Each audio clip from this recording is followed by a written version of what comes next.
बिस्मिल्लाहिर्रहमानिर्रहीम। अब्दुल बासित है। आज की वीडियो एमडी कैट एस्पायरेंट्स के लिए इंतहाई यूज़फुल है। वजह यह है कि आपका एमडी कैट आपके सर पर है और किसी भी वक्त एक्सपेक्टेड है। तो आपने एफएलपीज को कैसे प्रिपेयर करना है, फुल लेंथ पेपर्स को कैसे प्रिपेयर करना है और आपने अपनी फाइनल रिवीजन है सिलेबस को कैसे कवर करना है। तो इस हवाले से हम जानेंगे आज केमकोलियन सीनियर से कि किस तरह उन्होंने बायोलॉजी में 80 और 80 स्कोर किए और केमिस्ट्री में 60 और 60 स्कोर किए। तो आज का हमारा मेजर फोकस होगा बायोलॉजी और केमिस्ट्री पे। Late us move into the introduction. Assalamu alaikum everyone. This is Daniel Shabazz, merit number 20, King Edward Medical University, Lahore. I scored 1055 marks in Sargodha board and got overall first position in my board. And in MDCAT 2019, I scored 192 marks out of 200.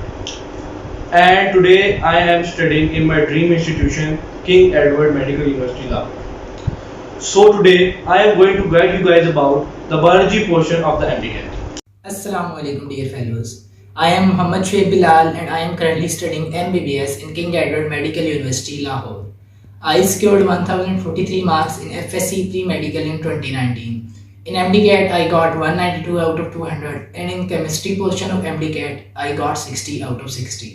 हम जानते हैं दानियाल शहबाज से कि किस तरह उन्होंने उनके total marks, चूँकि आपने जाना 192 और 200 है और उनके बायोलॉजी में 80 और 80 हैं। तो हम उनसे जानते हैं कि ये सीक्रेट क्या है 80 और 80 स्कोर करने का, क्योंकि बायोलॉजी मेजर पोर्शन है और सबसे पहले रिकमेंड करते हैं टीचर्स कि आप उसी पोर्शन को कवर करें। अगर बायोलॉजी में आप 80 और 80 स्कोर करते हैं इट मीन्स आपका कॉन्फिडेंस लेवल इंतहाई बूस्ट कर चुका है और आपको आगे जाए इतनी परेशानी नहीं आएगी। क्योंकि अगर बायोलॉजी में ही आप एमसीक्यू स्किप कर देते हैं, चूँकि बायोलॉजी को एक आसान पोर्शन कंसिडर किया जाता है लेकिन इंपॉर्टेंट पोर्शन, तो इसमें उन्होंने 80 और 80 स्कोर किस तरह किए, उनकी फाइनल जो प्रेपरेशन थी उन्होंने एफएलपीज के हवाले से किस तरह की और इस हवाले से ट्रिक्स किया है कि हम 80 और 80 स्कोर कर सकें। जो मुझे असाइन किया गया वो ये आपको बताना कि 80 बाय 80 कैसे सिक्योर कर सकते हैं। वेल 80 बाय 80 सिक्योर करना इतना मुश्किल काम भी नहीं है लेकिन इतना आसान काम भी नहीं है। 80 बाय 80 के लिए सबसे पहले तो आप जब क्वेश्चन पेपर आपके सामने आए, you don't have to panic, you don't have to consider anything. आपने ये नहीं सोचना कि मेरा एडमिशन नहीं होगा, क्योंकि जिस दिन आप जाते हैं सारे बच्चे आपके बराबर होते हैं। कोई बच्चा आपसे आगे नहीं होता, कोई बच्चा आपसे पीछे नहीं होता, सब बच्चे बराबर होते हैं उस दिन। तो आपको कोई भी टेंशन लेने की जरूरत नहीं है। तो आपने सबसे पहले वो एमसीक्यूज करने हैं जो आपको अच्छी तरह आते हैं। मसलन मैं आपको कहूंगा कि अगर आपको कोई एमसीक्यू नंबर 1 आता है, एमसीक्यू नंबर 2 नहीं आता, तो आपको उस पर टाइम जाया करने की जरूरत नहीं है। आप एमसीक्यू नंबर 3 पे जंप कर लें और उसको सर्कल लगा लें। क्वेश्चन पेपर के ऊपर ही क्वेश्चन नंबर 2 के ऊपर सर्कल लगा लें, ताकि जब आप आखिर में वो एमसीक्यू ढूंढ रहे हो पेपर करने के बाद जो आपको नहीं आए थे, तो आपको उनको ढूंढने में आसानी हो। तो आखिर में एमसीक्यूज वो आप करें ताकि आपका टाइम बचे और आपके इंशाल्लाह ताला 80 बाय 80 मार्क्स आ सके। दूसरा ये है कि एमसीक्यू की स्टेटमेंट को आपने अच्छी तरह पढ़ना है, एमसीक्यू के ऑप्शंस को भी आपने अच्छी तरह पढ़ना है। कुछ बच्चे वहां पर पैनिक कर जाते हैं और वहां पर जाकर जल्दी में ही वो एमसीक्यू गलत कर बैठते हैं जो उनको आता होता है। बाद में फिर जाकर उसका कुछ भी नहीं हो सकता, आप कुछ भी नहीं कर सकते एमसीक्यू जो आपने बबल फेल कर दिया। नंबर 3 ये है कि आपने बबल ध्यान से फिल करने हैं। मसलन आपने ये नहीं करना, मैं बेसिकली अपने कुछ फ्रेंड्स को जानता हूं जो सिर्फ इस वजह से पिछले साल रह गए हैं कि उन्होंने ये किया कि अगर उन्होंने एमसीक्यू नंबर 1 था उसके सामने एमसीक्यू नंबर 1 का बबल फिल करने के बजाय एमसीक्यू नंबर 2 पे बबल फिल कर दिया और आगे पूरी की पूरी सीरीज उनकी गलत हो गई और उनका एडमिशन होना था जो नहीं हुआ। So it is a disaster कि अगर आप इस वजह से आपकी तैयारी पूरी हो, आपको सब कुछ आता हो और आप सीरीज की गलती की वजह से अपना मेरिट खो बैठे। सो 3 टिप्स मैंने आपको इस बदली दी हैं कि बायोलॉजी का वो पोर्शन जो आपको पहले आता है वो आप पहले वो करें। दूसरा ये कि जो आखिर में आपको ताकि आसानी हो उसको आप सर्कल कर लें और तीसरा ये कि सीरीज का ख्याल रखें। इंशाल्लाह you all guys will get 80 by 80 marks in biology. Let us move into chemistry portion. अब हम डिस्कस करते हैं शोएब बिलाल से कि किस तरह उनके भी टोटल 190 और 200 स्कोर है, आपने जाना। अब हम उनसे डिस्कस करते हैं केमिस्ट्री में उन्होंने 60 और 60 स्कोर कैसे किए। क्योंकि chemistry second most tricky subject समझा जाता है एमडी कैट में फिजिक्स के बाद, क्योंकि इसमें न्यूमेरिकल प्रॉब्लम भी होते हैं, उसके अलावा जो है बाकी ट्रिक्स के भी होते हैं जिन्हें अप्लाई करके 60 और 60 जो है वो ले सकते हैं आप। 60 और 60 मुश्किल ज़रूर है लेकिन इम्पॉसिबल नहीं। तो हम उनसे डिस्कस करते हैं कि उनका प्लान क्या था एफएलपीज के हवाले से और उन्होंने फाइनल जो रिवीजन की वो किस तरह की और उन्होंने सिलेबस को कैसे सम अप किया। The purpose of this portion of the video is to discuss some important tips regarding how to score 60 by 60 in chemistry of MDCAT and how to revise your whole chemistry syllabus in last 3 weeks of MDCAT. उम्मीद करता हूँ कि आप सब लोगों ने एक दफ़ा केमिस्ट्री का MD-CAT के हवाले से जो सिलेबस है उसे फुल कंप्लीट कवर कर लिया होगा और अपनी एकेडमीज़ के टेस्ट सेशन के शेड्यूल के मुताबिक आपने MCQs की भी प्रैक्टिस कर ली होगी। अब आपने करना क्या है, अब आपने करनी है रिवीजन, और रिवीजन में आपने मेन फोकस रखना है अपनी प्रैक्टिस पे, बिकॉज जितनी आपकी मैक्सिमम प्रैक्टिस होगी उतना ईजिली आप अपना MD-CAT के स्कोर को गुड कर सकेंगे।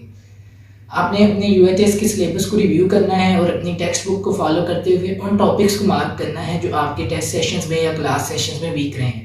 अब आपका मेन फोकस होना चाहिए वो टॉपिक्स, बिकॉज अगर उन टॉपिक में से MCQs आता है तो आप इजीली उस MCQs को सॉल्व कर सकें, आपको कोई प्रॉब्लम ना हो।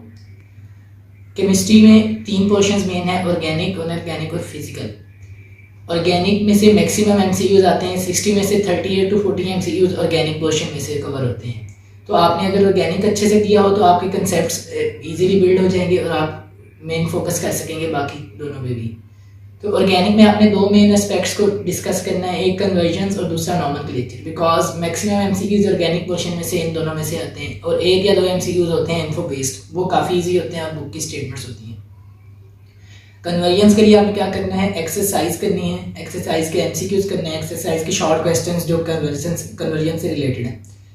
अब इन कन्वर्जन्स में जो है आपने रिलेट करके पढ़ना है डिफरेंट कन्वर्जन्स को, सीरीज ऑफ कन्वर्जन्स को रिलेट करके पढ़ना है। For example B is the product of A and C is the product of B, then what is the final product. Mostly इस तरह के MCQs सीरीज वाली कन्वर्जन्स के पूछे जाते हैं या डिफरेंट कंडीशंस में कन्वर्जन्स के पूछे जाते हैं। फॉर एग्जांपल अगर ईथीन हम एक्वस के वेज में रिएक्ट करवाएं तो डिफरेंट प्रोडक्ट आएगी और अल्कोहलिक के वेज में करवाएं तो प्रोडक्ट डिफरेंट आएगी। इस तरह के आपने जितने भी रिलेटेड MCQs हैं कन्वर्जन्स के उनको रिलेट करके पढ़ना है, ठीक है, ताकि आपके लिए आसानी हो।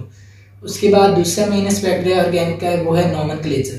नॉमेनक्लेचर में से भी मैक्सिमम MCQs कवर होते हैं, आपकी ग्रिप होनी चाहिए नॉमेनक्लेचर पे। इसके लिए आपने एक्सरसाइज में जो भी नॉमेनक्लेचर के रिलेटेड शॉर्ट क्वेश्चंस हैं उनको अच्छे से प्रिपेयर करना है। उसके अलावा आपको रूल्स आने चाहिए, रूल्स याद नहीं करनी, रूल्स की प्रैक्टिस करनी है। मतलब कि अगर एक स्ट्रक्चर में 3 या 4 इकट्ठे ग्रुप्स आ गए हैं तो आपने कौन से ग्रुप को प्रेफर करना है नंबर 1 और कौन से ग्रुप को लास्ट प्रेफर करना है, इस तरह रूल्स आपको आने चाहिए। बिकॉज मोस्टली इसी तरह नॉमेनक्लेचर आता है जिसमें मिक्सचर ऑफ ग्रुप्स होते हैं और बच्चे जो हैं वो पजल हो जाते हैं उसमें। सेकंड जो मेन इंपॉर्टेंट है केमिस्ट्री का पोर्शन वो है इनऑर्गेनिक केमिस्ट्री। इनऑर्गेनिक केमिस्ट्री में आपने 2 एस्पेक्ट्स को डिस्कस करना है, एक नॉर्मल ट्रेंड्स और एबनॉर्मल ट्रेंड्स। नॉर्मल ट्रेंड्स में आपने डिफरेंट ट्रेंड्स को रिलेट करके पढ़ना है। For example ionization, energy, electron affinity को रिलेट करके पढ़ना है, एक ही ग्रुप में एक ही पीरियड में उनका क्या इफेक्ट होगा, एक ही ग्रुप में क्या इफेक्ट होगा। इसी तरह जिस तरह हमारे पास कैटायनिक रेडियस है, एटॉमिक रेडियस है, आयोनाइनिक रेडियस है, इनका आपस में क्या रिलेशन है, ये आपको आना चाहिए, ठीक है। इस तरह के आपको MCQs जो हैं काफ़ी पास्ट पेपर्स में भी दिखेंगे और इसी तरह के कंसेप्ट बेस्ड MCQs आते हैं। और नॉर्मल से ज़्यादा जो MCQs हैं वो एबनॉर्मल ट्रेंड्स में से पूछे जाते हैं मोस्टली। अगर 7 to 8 MCQs इनऑर्गेनिक में से हैं तो उनमें 5 या 6 MCQs जो होंगे वो एबनॉर्मल ट्रेंड्स के होंगे। लाइक मैग्नीशियम का साइज़ जो है वो अपने ग्रुप में सबसे स्मॉलर है, लेकिन मैग्नीशियम ग्रुप के दरमियान में एग्जिस्ट करता है, ठीक है। इस तरह के MCQs मोस्टली एबनॉर्मल ट्रेंड्स के पूछे जाएंगे या नॉर्मल ट्रेंड में से MCQs आएंगे। तीसरा जो मेन पोर्शन है केमिस्ट्री का वो है फिजिकल केमिस्ट्री। फिजिकल केमिस्ट्री में भी आपने 2 ही एस्पेक्ट्स, एक इन्फो बेस्ड क्वेश्चन आएंगे या न्यूमेरिकल्स आएंगे। अब न्यूमेरिकल्स को सॉल्व करने का मेथड क्या होता है, आपने डाटा देखना है और डाटे के मुताबिक डायरेक्ट फार्मूला अप्लाई करना है। ये नहीं करना कि पहले हम फार्मूला डिराइव करें फिर उसको अप्लाई करें। जब आप डिराइव फार्मूले से अप्लाई करेंगे तो आपका आंसर हमेशा रॉन्ग आएगा। डायरेक्ट जो भी डाटा गिवन हो उस डाटा के अकॉर्डिंगली आपने अपना फार्मूला अप्लाई करना है और डायरेक्ट आंसर आपने कैलकुलेट करना है। न्यूमेरिकल्स जो हैं वो मोस्टली स्टिशियोमेट्री कैलकुलेशंस के आते हैं या गैस लॉज में से आते हैं, इसके अलावा न्यूमेरिकल नहीं आता। उसके बाद इन्फो बेस्ड क्वेश्चन है। इन्फो बेस्ड क्वेश्चन को आपने उन टॉपिक्स को अच्छी तरह मेमोराइज करना है जिनमें इन्फॉर्मेशन है, लाइक ओजोन, पोल्यूटेंट्स, फर्टिलाइजर्स वगैरह। इन टॉपिक्स को आपने अच्छी तरह मेमोराइज करना है बिकॉज इनकी बुक की statements as it is MD-CAT के MCQs में आई होती हैं। अब आपने करनी है last full and fledge final revision. Final revision में आपने क्या करना है, पास्ट पेपर्स की मैक्सिमम प्रैक्टिस करनी है बिकॉज 70 to 80% जो पास्ट पेपर्स के MCQs हैं उन्हीं की कंसेप्ट के बेस पे MD-CAT में MCQs आए होते हैं। अगर आपने उन पे ग्रिप अच्छी कर ली तो आप इजीली MD-CAT का जो है ना अपना स्कोर मेंटेन कर सकेंगे। आपके पास्ट पेपर्स की प्रैक्टिस मैक्सिमम होनी चाहिए और उन्हीं MCQs में आपको रिलेट करके पढ़ना आना चाहिए। मतलब कि जिस टॉपिक के MCQs हों उस टॉपिक के बाकी MCQs, different types of MCQs को आपको रिलेट करके पढ़ना आना चाहिए। इस तरह आपकी प्रैक्टिस भी अच्छी होगी और इंशाल्लाह आप जो है अपने स्कोर का गोल करने में कामयाब होंगे। लास्टली तो आप सबके लिए दुआएं हैं हमारी, 5 वक्त की नमाज़ पढ़ें, अल्लाह से दुआ करें, अल्लाह आपको कामयाबी अता फरमाए। उम्मीद है ये वीडियो आपके लिए वैल्यूएबल साबित होगी।